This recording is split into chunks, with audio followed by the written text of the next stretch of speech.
Sa panahon ngayon, marami na ang naniniwala na ang pagkakaroon ng compatible zodiac signs ay mahalaga para sa isang maayos at matibay na koneksyon o relasyon. At ang ilan pa ay bumabase na sa mga ito kapag naghahanap ng kani-kanilang partner. Kaya naman, para alamin kung ano nga ba ang signs sa compatible o may deep connections, ay makakausap natin ang feng shui expert na si Master Hans Kua. Good morning and welcome sa Rise and Shine Pilipinas, Master Hans. Rise and shine and good morning po sa inyo lahat. Ayan, I like the energy, Master Hans. We want to know, gaano po ba kahalaga ang pagkakaroon ng compatible love signs sa isang relasyon?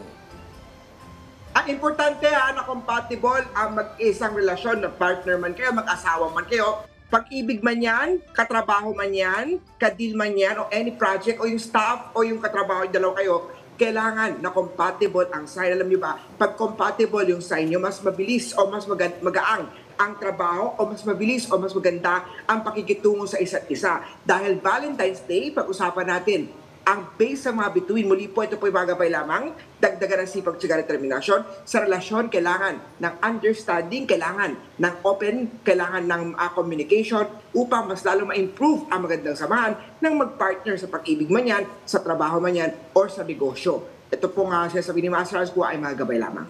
Alright, Master Hans, meron bang pagkakaiba sa pagitan ng Western at Chinese zodiac signs pagdating sa signs compatibility? Okay, punta tayo natin sa Western, ito po'y base sa mga month. Ang Chinese astrology naman ay base naman po sa mga year. Ang pinagkaiba po niyan is yung base last is based sa mga month. Itong Chinese astrology, dahil feng shui ay Chinese talaga, si Master Hans Kua ay naka-base naman po sa year. Year po yung pinagkaiba rin ng month and the year.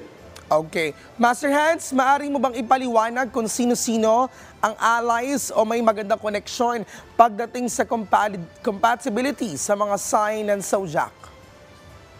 Okay, tignan natin sa mga pinanganak ng rat, ibig sabihin ng allies, yan po yung magdadala ng magandang relasyon sa iyo, mas magkakaroon ng magandang understanding. Sa mga pinanganak ng rat, compatible kayo kay Year of the Dragon, compatible kayo kay Year of the Monkey. Alam mo, si rat pagdating sa relasyon, malagi siyang open, lagi siyang masaya at lagi siyang excited sa relasyon. Kaya naman si dragon, magbabalance ang dragon na to pagdating sa relasyon ng dalawa dahil nagkakaroon sila ng good harmony. Si rat at saka si monkey ang relasyon naman nila. Si rat kasi siya pa yung nagkakalma kay monkey. Si monkey, masyado malikot ang kanyang imahinasyon, masyado malikot ang kanyang mga ideas. Si rat ang magkakaroon naman po ng balance kanila. Si monkey naman at kay dragon naman ang compatibility. Alam mo, itong zodiac na dalawa na to ay nagdadala ng kanila sa relasyon. Nagkakaroon sila ng maraming mga gustong ideas. Magkarami sila mga gustong gawing mga fantasies. At itong dragon at monkey, very compatible, maganda ang samahan nila ng yin and yang. Si rat at saka si dragon naman, both of them naman, nagkakaroon sila ng magandang mga long-term, mga plan, long-term success sa relasyon sa pag-ibig man yan o relasyon sa trabaho. So rat, dragon, and monkeys, ang allies. Ibig sabihin ng allies, sila po yung magandang compatible. Alam mo, this year, si Year of the Rat, si Monkey o si Dragon, magandang taon to na mag-baby na Dragon. Alam mo, ang Dragon kasi ay nagdadala ng tinatawag nating harmony o magandang relationship sa family. Sa pag-asawa, kung si Mami o si Daddy ay pinanganak ng Rat, magandang magkaroon po ng baby na Dragon o Monkey para magkaroon po ng trinity ng luck ng Dragon, rat, and monkey. Pagka may trinity ng rat, dragon, and monkey, nagkakaroon siya ng strong na magandang samahan ng family members. Ang tiger, dog, at horse naman, ito po yung mga tinatawag nating mga strong network allies ng tatlo. Ang Year of the Tiger kasi, masyado matapang ang energy nito. At ang dog naman, meron siyang loyalty energy. So, dalawa sila, pagdating sa relasyon, mag-asawa yan o mag-partner sa trabaho, ay maganda ang harmony nila sa bahay. This will bring in long-term success kanila. Ang dog tsaka ang tiger pa rin po, nagkakaroon naman po sila magandang relationship pa rin po pagdating sa tinatawag nating mga opportunity. Pagdating sa mga blessing ay maganda. Isa pang allies natin, ang ox, ang rooster, ang snake, silang tatlo naman ang tinatawag natin mga power na allies. Si Ox kasi is very hardworking, so good siya Si Rooster naman ay very strong naman siya pagdating sa protection, lalo-lalo na sa mga gossips, sa mga politics. Si Rooster mag-combination.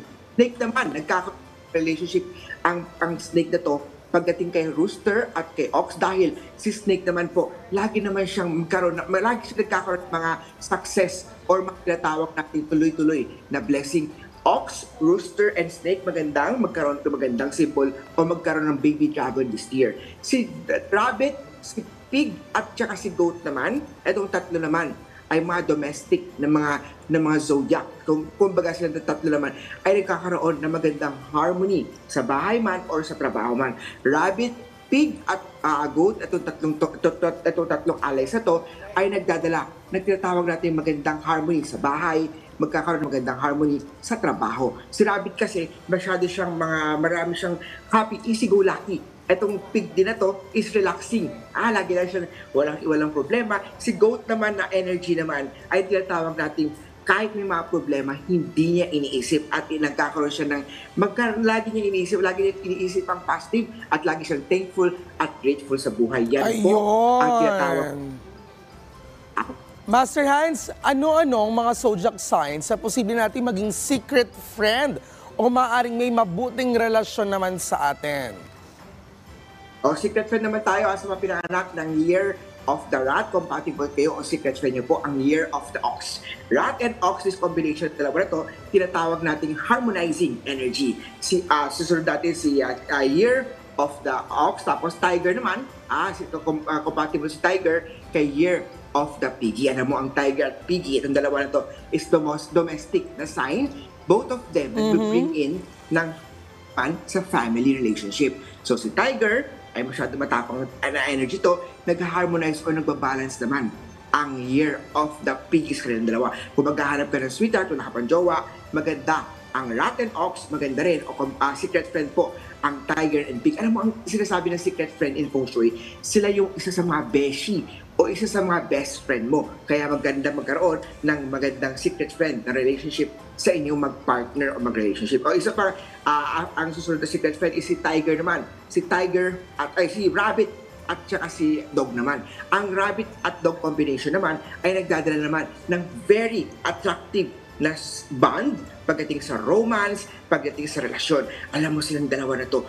Dog is very loyal. Si Rabbit naman is very expressive sa kanyang love, kanyang pag-ibig. Kaya kung magkasama itong dalawang secret friend ng Dog and Rabbit, relationship nila, mas malaki ang tsansa maging successful, mas maging magalaki ang tsansa na mas maging grateful at happy sila. Isa pa mag-secret friend naman is si Dragon at saka si Rooster. Alam mo, si Dragon masyado matapang na energy yan.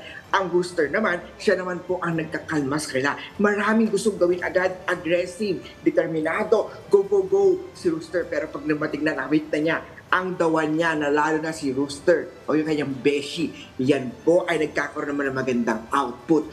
Yung ginagawa niyang effort ito ay nagkakaroon naman ng magandang output. Yan nagkakaroon ng tinatawag natin the yin and the yang, bat, Dragon, and the Rooster. After ni Dragon and Rooster, si Snake naman po.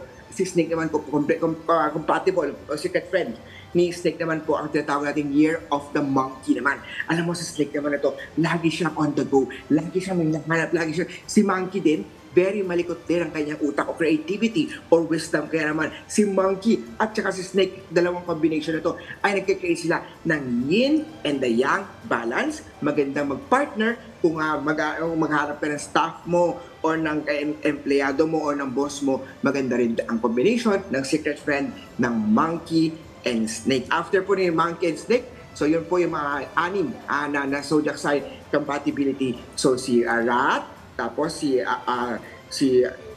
Ox, tapos si Tiger, si Tiger at si Pig, tapos si Dragon at saka si Rooster, si Monkey at saka si Snake. Yan po yung mga secret friend na tinatawag natin o tinatawag natin mga beshi o mga best friend sa mga beshi, no? Master Hans, ano-anong mga payo o tips para sa mga tao naghahanap ng kanilang perfect match base sa kanilang zodiac signs na pwede mong advice?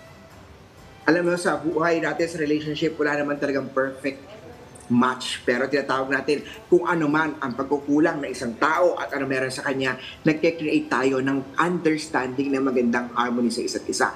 Ang advice ko, dahil Valentine's Day ngayon, if may relationship kayo, spend time, spend love, ipakita sa kanya ang pagmamahal. Dahil again, life is short, kaya naman kailangan natin i-express at i-enjoy ang current. Mag-move on na tayo sa mga issues of the past na relationship natin. Huwag tayo masyadong worried sa future natin. Kung hindi i-enjoy natin ang present, mahalin natin ang ating jowa, ang ating partner. Kung sa mga single naman ngayong araw ng Valentine's Day naman, hindi ibig sabihin niya dapat malungkot. Alam nyo, kahit single kayo, importante naman ang self-love, importante naman ang love ng family at relationship nyo sa ibang tao. Ayun, mabuhay yung mga single, magpakatatag tayo. Master Hans, may tanong lang si Attorney Ryan. Yun po bang mga, totoo po ba daw na yung mga pinanganak sa sign ng Scorpio ay produkto ng Valentine's Day? Ay, oo, sa Scorpio kasi si Master Hans Kua. Sa Western Astrology, hindi po expert si Master Hans Kua. Attorney, kung anong year zodiac mo, yan talagang expertise ng Chinese feng shui, Chinese astrology. Sa Scorpio Western Astrology, wala talagang di talaga yan ang eksperto ni Master Hans Kua. Kaya hindi ko alam kung wala tayong mga comment sa Scorpio na based naman po sa Western Astrology, based naman po sa month ng pinanganak ng isang tao. Ayun. Anong year ni Pero siguro if we're gonna count from February, 9 months, November yung Scorpio, di ba? So, Attorney Ryan, on my perspective, personally, maaring tama ito. Ayun. So anyway, thank you very much sa pagbibigay sa amin ng tips. At syempre, kalaman patungkol dito sa science compatibility, Master Hans Kua, isang feng shui expert. Again, thank you and stay safe.